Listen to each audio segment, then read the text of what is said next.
All right, guys, this is going to be our first episode of Remote Voices, our new video podcast here at Yak. We're just going to take a format of kind of talking about the top tweets of the week and giving our thoughts on them. Maybe that's remote work, maybe that's just the coronavirus in general. We're just going to give our kind of feedback and have some open dialogue among co-founders, as well as bring on some guests. So we're going to go ahead and just start right into this. We've got a couple tweets queued up. This first one, I think, Jordan, you sent this in, didn't you?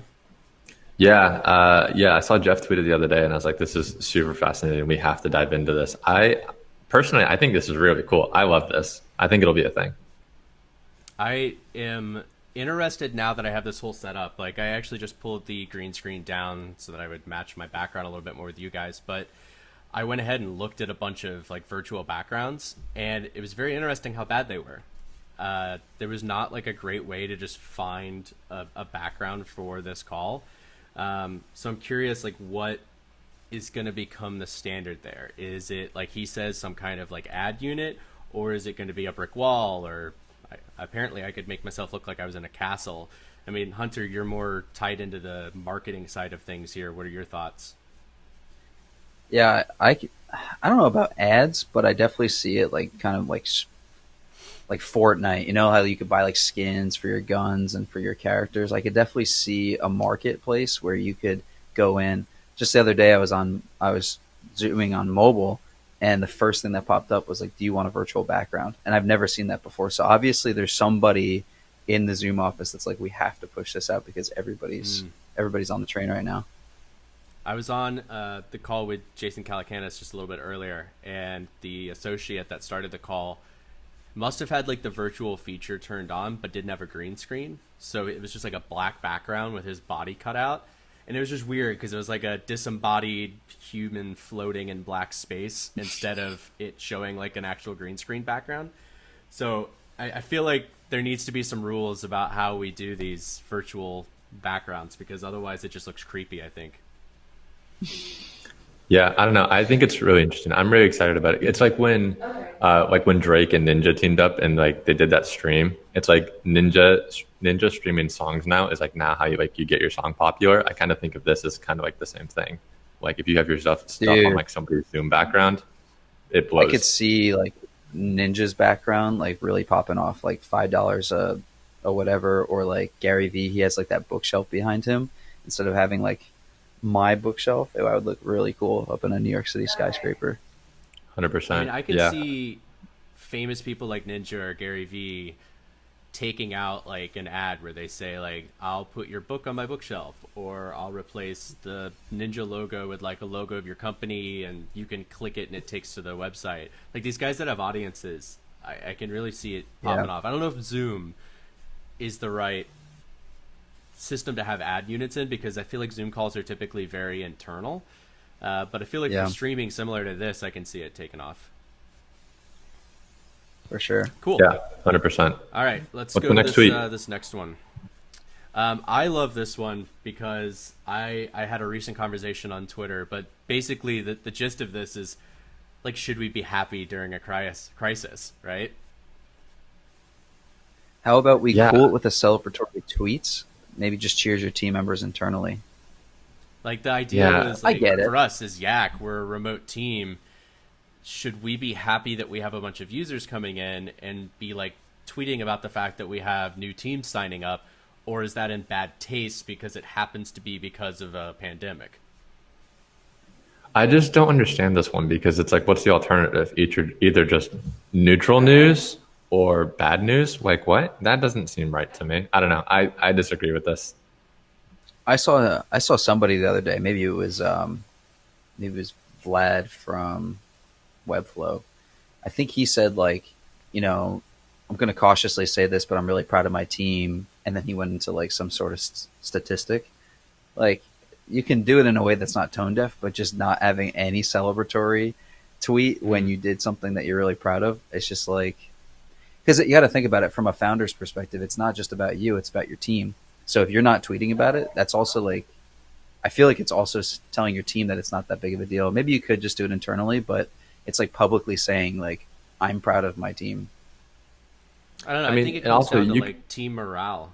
Like this is stressful for everybody. And if you're not taking those wins and celebrating those internally as well as externally, that's going to affect your team, and they're going to all of a sudden not have that opportunity as an outlet to have some positive news in their life. Mm-hmm. Yeah, I guess my thing too is like, granted, the coronavirus is a little more extreme, but like, there's always something, bad happening in the world. Like, why do we not stop for those events or things like that? I don't know. It's real weird to me. Yeah, I had a conversation on my Twitter yesterday. This girl tweeted out, "I think we should cancel April Fools this year for companies. Like every year companies do like prank products that they release, and it's this whole thing." She was like, "I think we should cancel it because I think it's tone deaf."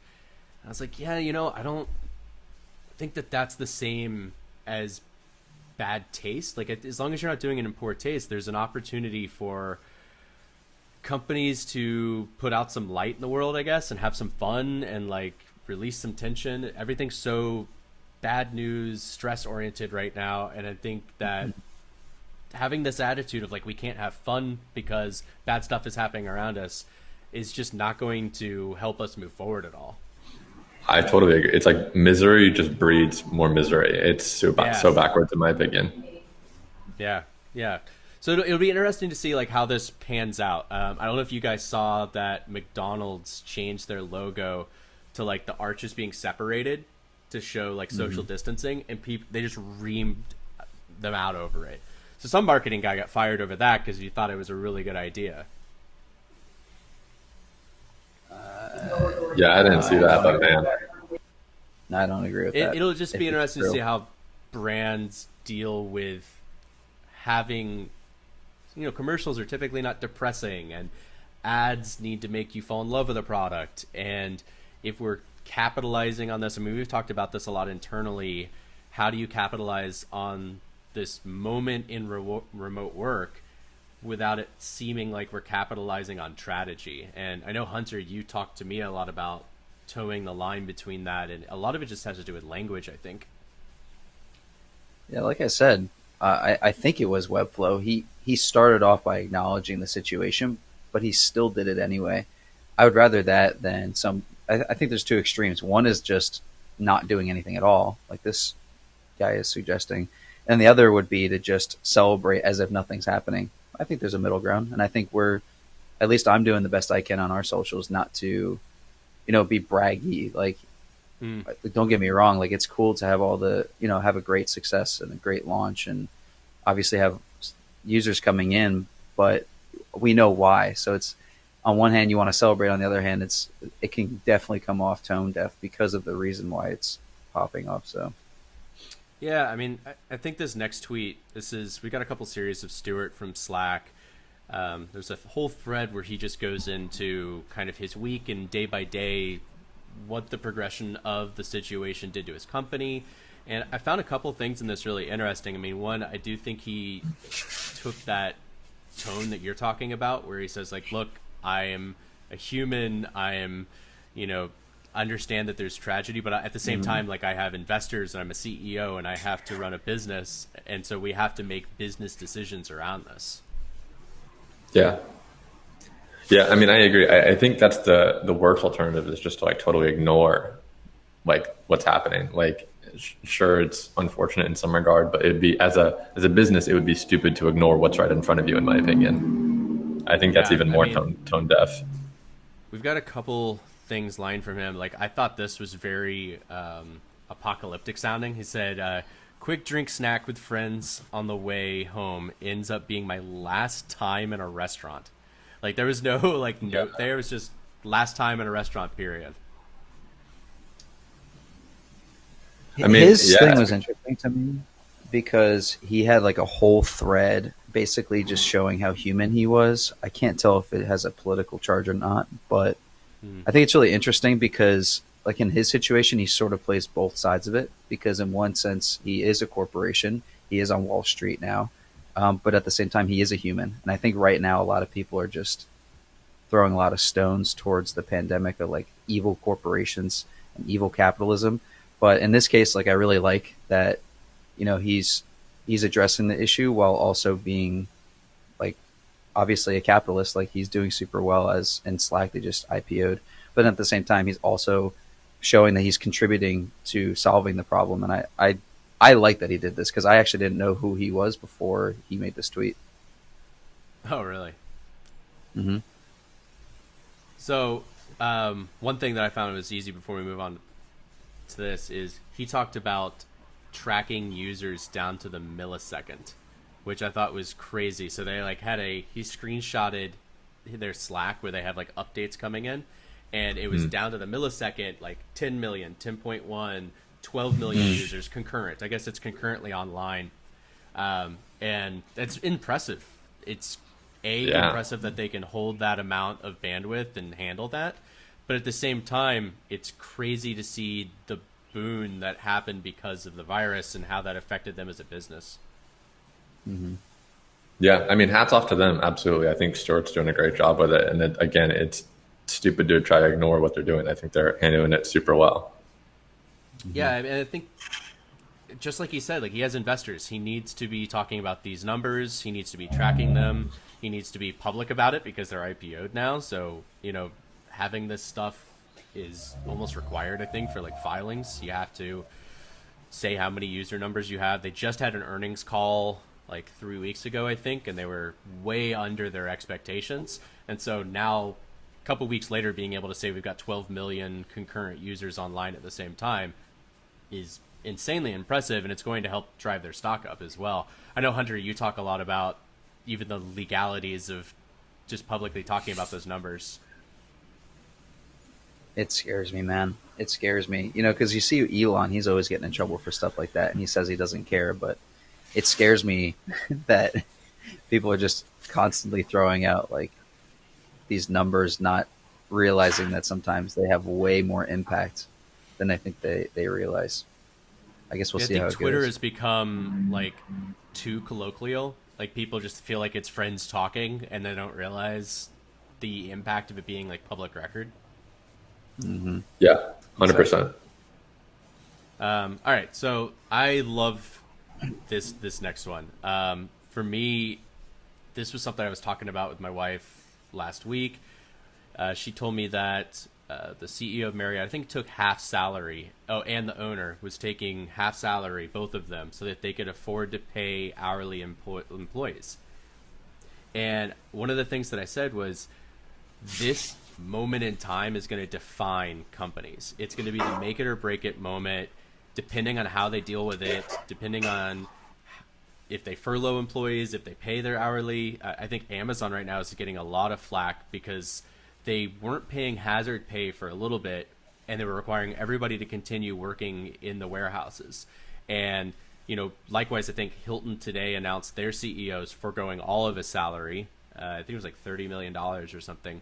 And that just goes right back into those associates that can't work.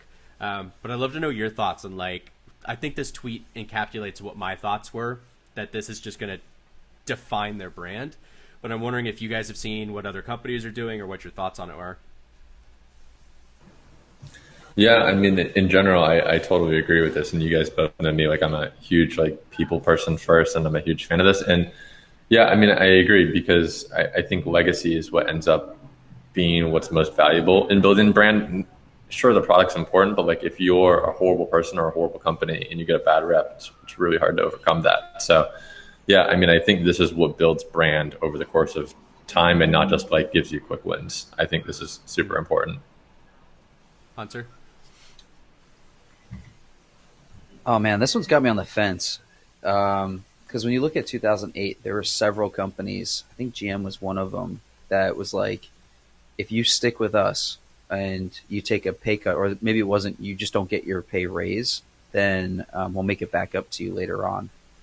The CEOs taking a pay cut, I could take it or leave it. To me, it just seems like everybody, I could be wrong, it doesn't seem to be coming out of like a good place. It just seems to be like, well, how do we get in front of the headlines right now? How can we make it seem like we're super? I'm not. I'm sort of indifferent on this one because I can't really tell. But that's what, to me, that's what it seems like. But I do. I mean, that's what they should be doing anyway. I don't know if a pay cut to zero, but not making $30 million in a year. It's like, I don't really. I don't make $30 I mean, I million guess dollars you in a could go year, so into I'm the not like, oh full man, poor him. political side of this and say Bernie would say billionaires shouldn't exist. Period. Do you think that these guys should even be making 30 million a year? I mean, sure, it's that's the market rate for whatever they're doing. I get that part, but I don't think that it's a head. I don't think it's headline worthy to say, "Oh man, this guy took a pay cut." Like, unless you're somebody like Zoom, basically everybody should be cutting. If you're cutting your employees 10%, I don't see why you can't cut the CEO 10%. But I don't But do know. you think employees should It's be a weird getting situation. cut 10% or having their hours reduced, or should they be paid regardless of their ability to work? I don't even know. I don't That's know. a It's tough a tough question. I situation. know. It's because, in one sense, you have people that are just they have their same employees. Like my brother owns several stores. He couldn't keep up. He tried. He couldn't keep up with it, so he had to basically lay everybody off. And then when the stores open back up again, when the government allows him to, then everything can basically go back to normal, assuming that demand is the same as it was before. But at the same time, it's like I don't know. It's such a hard thing. We've never done something like this before. It's interesting. I mean, let's take a different approach and not even talk about kind of what I was thinking, maybe the moral side of it. How does the company deal Yeah. with it? How do they treat their employees? But let's just talk pure numbers. One of the things that I was talking about last week was just, I think you're going to lose a lot of companies in this, in companies that just didn't have 2 months of runway. They were so dependent on whatever their income was to survive that if they lose 6 weeks of income, they're just toast. And again, I think that this tweet still applies, which is how they deal with that, or what comes out of this when we start to realize, like, wow, Airbnb, lost 2 months of service and all of a sudden couldn't survive, which is my prediction. Like, I think they're going to have a really hard time surviving after this. What do you guys think about that concept of a startup or a company that their entire profit revenue, income is all based off of consistent income versus what happens if we lose maybe 2 months of income? I mean, I think for me, the initial word that comes to mind is certainly scary. The idea of going under if you don't have a couple of weeks of business is really terrifying to me. But I think also it's kind of like a testament to kind of like the current landscape right now. Like there's a lot of hype around just like raise as much as possible and move super fast and don't worry about making money or having money in the bank or things like that. So yeah, I don't know. I think it's scary, one, just like not having money in general, but two, that like there's this weird kind of like vibe in the air right now to like get as much money as possible and kind of burn recklessly. And that's kind of like the startup way right now. So yeah, I don't know. I think it's really dangerous. I think it's dangerous not only to just startups, but like people at like a human level. Because imagine I mean, Hunter, what do entrepreneur you Joe. think about that? Yeah, Like, you're the one who's always pushing probably like the growth mindset. Jordan's a little bit more about like the math of it, and I'm more about the fear complex, like what happens when we run out of money. And you're thinking, let's just grow and let's get users. And I think that's what most startups are working towards. So I've been racking my brains about this because it's really confusing for me. Because if you think about it, how would you know that, like right now, how would you know the difference between a startup that was going to fail and failed because of the pandemic? And so to me, that's really the issue, right? Is because if they were going to fail anyway, should we bail them out? Should they be able to get loans? And at one sense, I'm like empathetic towards the folks that are going to be losing their jobs, but at the same time, it's like, if Airbnb really wasn't, I mean, Airbnb is a little different because they don't have, the hosts aren't employees in a sense; they just get paid based off of, their homes. But in those business models that don't work normally, if it was going to fail anyway, I don't know. To me, it's just like it was inevitable that it was going to happen anyway. So I mean, it's let's really talk about tough the for me. I don't theater really know. industry. I think the theater industry's toast because I think during the next 2 months, Disney's just going to do direct releases to Disney Plus. Netflix is going to pop off. yeah. Anybody else that's owned by some larger conglomerate like HBO can just release directly to that. Do you think the theater industry, I guess deserves is maybe not the right word, but Do you think they'll get a bailout? Do you think they would survive a bailout if they got one? Theater industry was declining anyway. I mean, there was talks about. I mean, we already know that malls were declining. We know that theaters were Malls declining. too. That's Malls why all shut down like yesterday.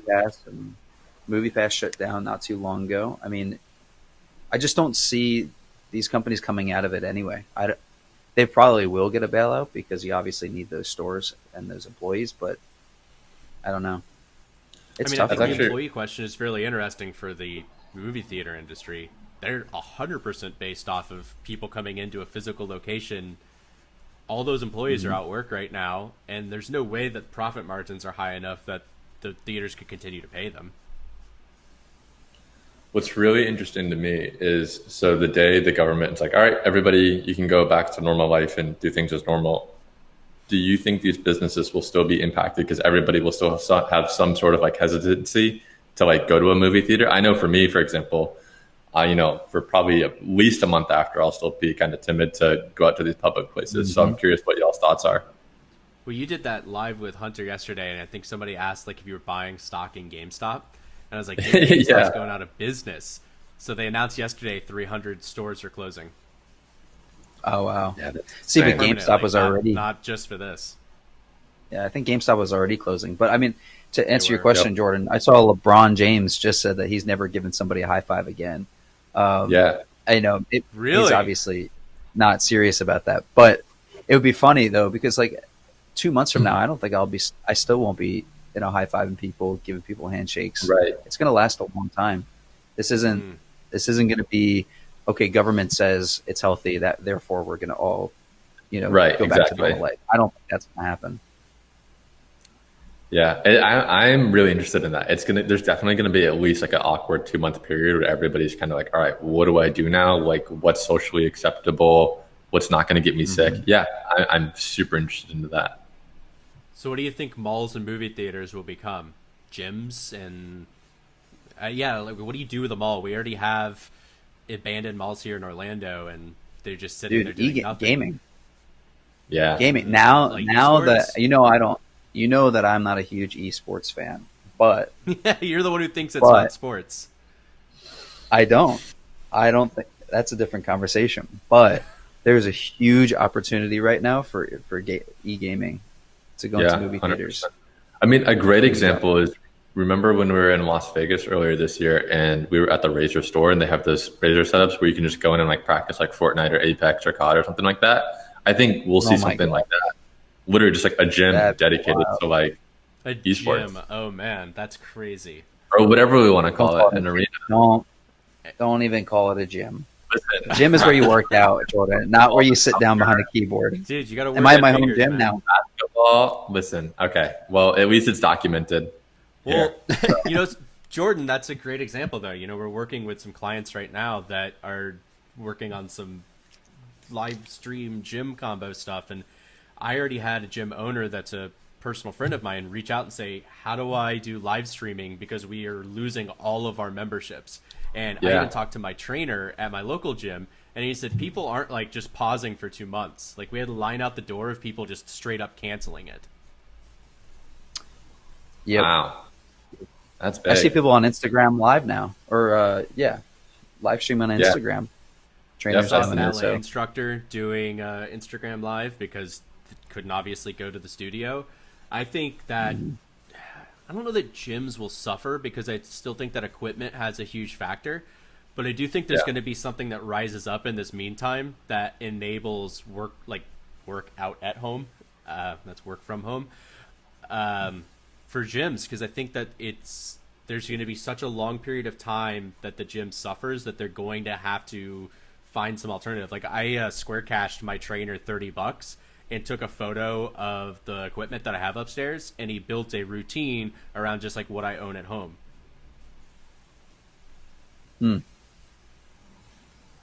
Yeah. So it'd be interesting to see how that. I dig that. I think it's also.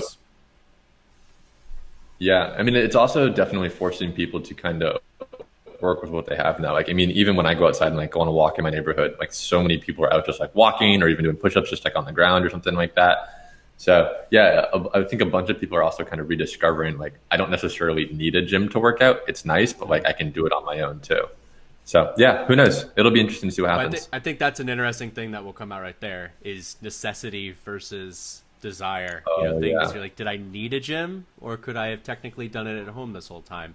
And I think that that's going to start to suss out really quickly is those things that we thought we needed in life are not necessarily as critical anymore. You know what's funny? Hannah made this same point the other day, like when we were outside. She was like, it's kind of weird. It's like going back to like what things were like when we were younger and like before technology and like all these, wants that we had in our lives. Everybody's like out and about. Like yeah, it's super weird. Like walking outside. Like Yeah, I I feel saw, like in It's high school interesting to again. see how people have reacted to it. Like, Yeah. webcams are sold out everywhere. The Nintendo Switch was incredibly hard to find. So, like, things that people weren't even buying before all of a sudden became this, like, critical thing. I mean, we could talk about toilet paper forever, right? Nobody was freaking out about toilet paper before their entire life. And now all of a sudden that became a critical purchase. Mm-hmm. or even things like where was that? Target talking to one of the guys. Board games, just gone through the roof. Everybody's like trapped at home with their family and they want a board game to play. Yeah, I've been it'll ripping be through interesting board to see games. how this like it changes a business plan, or even businesses die or even pop up because of this. What were you going to say, Hunter? I said I've been ripping through board games. I went through one of my last times at Target. I ripped through the board game aisle. It was actually pretty empty. Surprisingly, there's like 10 different versions of Monopoly. I didn't even know. But basically, that was the whole aisle. But I picked up Squibbler, very similar to 26. And yeah, I mean, that's like, what else are you going to do? You can only stay inside. So you either go outside or you play board games or video This games. is my opportunity, man. We got to launch 26. We get some free packs out there. We should launch like a website where you could like print it board home game. or something. Yeah, Dude, now is the time for side projects for sure. I don't know, man. Yak's in high demand right now. We got to focus. Mm-hmm. All right, let's go to the next slide here. This one is just like crazy bonkers to me. I saw the video of it. It's full on like Oh my Rainbow gosh. Six helmet with cameras, and they're walking around the streets with like AR scanning people to see if they have the virus or not. Bro, Cool. that's literally some like Big Brother out of a movie type stuff. That's dystopian, post-apocalyptic future, Yeah. police state stuff. I mean, it is China, so like, you never know. But I I also love it. saw that drones are patrolling the streets too and yelling at people to stay in their homes through like a speaker. It's crazy what's become normal. Dude, it sounds like I I like gotta look it up. It sounds like it's something right out of a book. That's crazy, or like a movie. And Hunter says Yeah, he I don't likes have it, a- of course. I don't listen. I'm not a huge fan of government telling you what you can and cannot do. However, in this situation, it's public safety, like public health, and so if they're not going to stop you and start doing all these intrusive things, and versus just walking down the street and it can just spot somebody, I like that because otherwise, what's the alternative, right? It's like a DUI stop. If you didn't imagine if you're driving down the road, right? You're on a highway and police, the police just had like this infrared thing like they're using here, and it could just automatically detect the DUIs. To me, that's a public good. Maybe some people would find that intrusive, but to me, that's a public good because now I don't have to stop by the DUI checkpoint like every single person. So that's the way I look at it, is like, if it's going to help save me because someone's really dumb and they just want to spread the coronavirus, I think it's a good thing. Which I just we hope. learned that people Now the question are dumb. is it a slippery No. slope? Yeah, is it a slippery Yeah. I think slope? it's a That's slippery the question slope. I'm more concerned with. Yeah, Right, yeah. I agree with that point. I agree. I can agree with your like DUI example, and yeah, I guess at the end of the day, I think this is a better alternative. But it definitely gets into some like weird territory. It's like, all right, now where does the next line get drawn, or like where does this keep going? Yeah, I think remember that's back. much- China's always been one step ahead to begin with. They were, Yeah. pulling people out of their homes and quarantining them even if they had a fever but hadn't been confirmed. So like there was this fear of I'm just sick or I'm just running a fever but I don't have coronavirus, and now you're going to put me in quarantine with a bunch of people who do have it, and now I'm definitely going to get it. Exactly. Back back when Bush was president, he did. I don't remember the exact details, but he did a few things as far as like national security goes, like spying on U.S. citizens that were then abused later on by the government. A lot of that they said had to do with Bush's and the rules that he put in place. So that's why I like this sort of thing. But you wonder, okay, it's used as an example for like what we're dealing with now, but down the line are they going to keep using infrared to check people's temperatures and discriminate against people that are sick or elderly or something like that? And that's well, why I mean, the whole conspiracy theory like is that it is the elderly or that certain population that typically are a drain on the economy.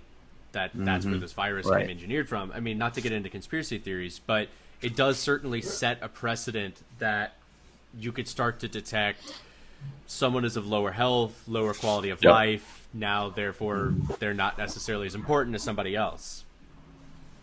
Or that gives you a reason to stop and ask them questions, or because at least in America you have to have probable cause. So now, without even seeing anything, taking any test, now they have reason to stop you. That's where I can see, but it's not in America yet, so I guess we don't have to worry about it. What's also really interesting about that is like, as a person, how do you you have no defense to yourself, right? Like if a guy walks up to you with like the camera and says, "Hey, your temperature's really high," or "You have the virus," what are you gonna do? Like, oh, how do you argue that, right? Like, you just pull out your own thermometer. That's right. Yeah. So is there a business opportunity here for like personal portable thermometers that you on the carry go with you? Yeah. To argue with the police state? Yeah, exactly.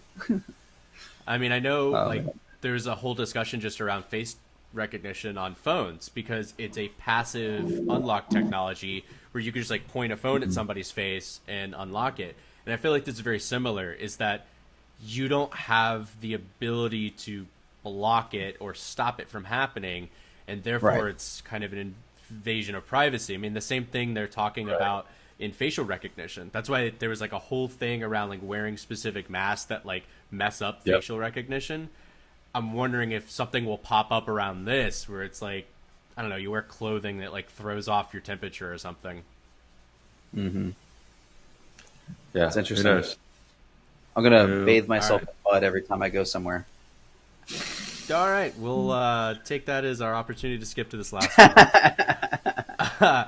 So I did not do enough research to eloquently talk about this, but I thought that this tweet in general was pretty crazy. So Casey Newton from The Verge is always talking about these insane things that companies are doing, and somebody tweeted this out, he retweeted it. But essentially, as far as I can understand, the story is that Yelp started creating GoFundMe fundraisers for other businesses on their behalf without asking them, basically to help raise funds for them in this pandemic. And that's pretty crazy. They had recently gotten in trouble, I think like 6 months ago, for creating landing pages and enrolling businesses in Yelp on their behalf with a like custom landing page because they didn't like that business's webpage. And so they were driving traffic to a different webpage, and I think actually like marking up the prices maybe. But this is pretty crazy to me. Do you guys have any thoughts on it? That's super weird. Yeah, I mean, I don't know. I'm seeing this for the first time, so I'll have to go ahead and read more later. But I mean, initially, yeah, this is bad. Not great. Like, I don't know. The crazy thing is that to get it taken down, you have to like send an EIN and your ID and official all this documents. Stuff. Yeah, that's what's super weird about it. And also, it's like each business is such like a case by case thing. Like like you just don't know what they have going on. So like, why do something on their behalf? It's super strange. Yeah. Again, kind of an invasion of privacy, right? In their defense, though, you don't want. Let's say you do want it, and then some random person contacts them and says, "Take it down," saying that they're my business owner. Like, you also don't want that. So I see. I mean, they're obviously trying to do the right thing. I'll never. As long as you're trying to do the right thing, I feel like you probably shouldn't be punished too much, even socially. I don't know. Yeah, I don't know. By the way, can you imagine guys No, your video is like all messed up. Oh, well, there you go. Try talking with your camera off and on. But anyway, what I was going to say, since it's kind of like it's kind of fresh and new for us. The example I think of, imagine if like someone just like randomly hunted us on Product Hunt one day and was just like, oh no, like I just hunted you guys because like, you wanted to be on Product Hunt. We'd be pissed. It would mess up a lot of our stuff. Actually, I had to have Product Hunt remove a post that somebody had launched that they took our URL. So it was like producthunt.com/post/yak, and I didn't want to get like yak-1. And then when we looked at his profile, it seemed like he just did that all the time, just constantly post random things without like talking to the company or anything. And I used to do that back in the day when Product Hunt was less about launching your own product and just kind of finding unique products. But I don't know, Right. I think it's a weird overbearing corporate thing that a company Yeah. with as much money and resources as Yelp would start to like dip their hands into what is arguably a very personal thing, like your local business. Mm-hmm. Yeah, totally agree. Totally agree. Yeah, this is even kind of like Big Brother-ish too. It's like they're just like kind of forcing this on you because they have so much money. It's your corporate overlords.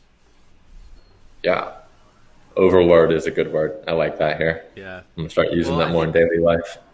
the bigger issue is that as smaller brands who have no chance of being as big as Yelp, they start to become kind of beholden to these companies.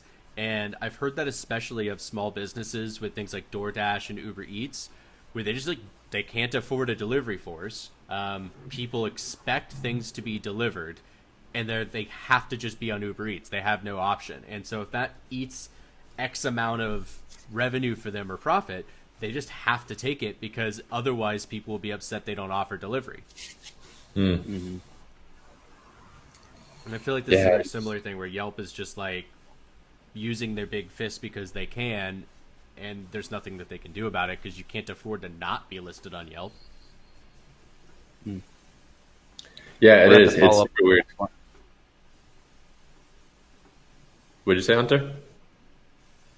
So we're gonna have to follow up on the next one. Look into this more. It seems yeah. almost too crazy to be true. Well, Casey said that Yelp replied and said, "We're aware of the situation and we are handling it," essentially. The very generic response. Yeah, Interesting. that's really weird. So they confirmed they know that it's going on, though. So this wasn't just hearsay. It's actually happening.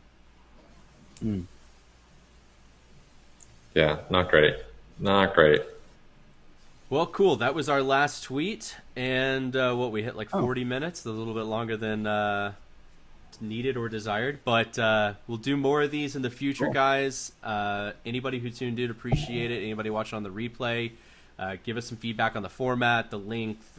If you guys have tweets that you think would be cool for us to talk about on lives, please send them to us. Just shoot us in our DMs, and we'll add it to the next time we do one of these. Until then, I'm going to cue us out with some audio. All right, guys, thanks for joining, and we'll go ahead and log off. See you guys.